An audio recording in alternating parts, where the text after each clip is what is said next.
आज की कथा है सप्तऋषि कौन है। तो कथा आरंभ करने से पहले सभी विद्वान श्रोतागणों से मेरा एक ही निवेदन है कि जो हमारे YouTube चैनल भक्ति सागर पर नए जुड़े हैं वो चैनल को सब्सक्राइब जरूर कर लें।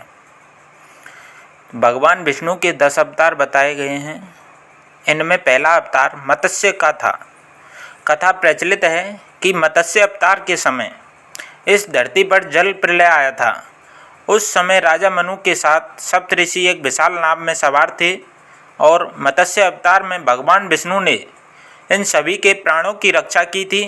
सप्तऋषियों के नाम का जाप रोज करना चाहिए, ऐसी परंपरा प्रचलित है।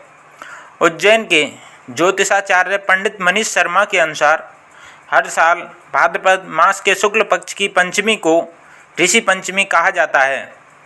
इस बार ये तिथि रविवार 23 अगस्त को है। इस दिन व्रत उपवास करने और सप्तऋषियों की पूजा करने से जाने अनजाने में किए गए पाप कर्मों का प्रभाव खत्म होता है। इनके नामों के जाप से सभी पाप कर्म नष्ट हो जाते हैं। पहले ऋषि हैं कश्यप। कश्यप ऋषि की 17 पत्नियां थीं। अदिति नाम की पत्नी से सभी देवता और दिति नाम की पत्नी से दैत्यों की उत्पत्ति मानी गई है। शेष पत्नियों से भी अलग अलग जीवों की उत्पत्ति है। दूसरे ऋषि हैं अत्रि। त्रेता युग में श्री राम, लक्ष्मण और सीता वनवास समय में अत्रि ऋषि के आश्रम में रुके थे। इनकी पत्नी अनसुईया थी। अत्रि और अनसुईया के पुत्र भगवान दत्तात्रेय हैं। तीसरे ऋषि हैं भारद्वाज। इनके पुत्र द्रोणाचार्य थे। भारद्वाज ऋषि ने आयुर्वेद सहित कई ग्रंथों की रचना की थी।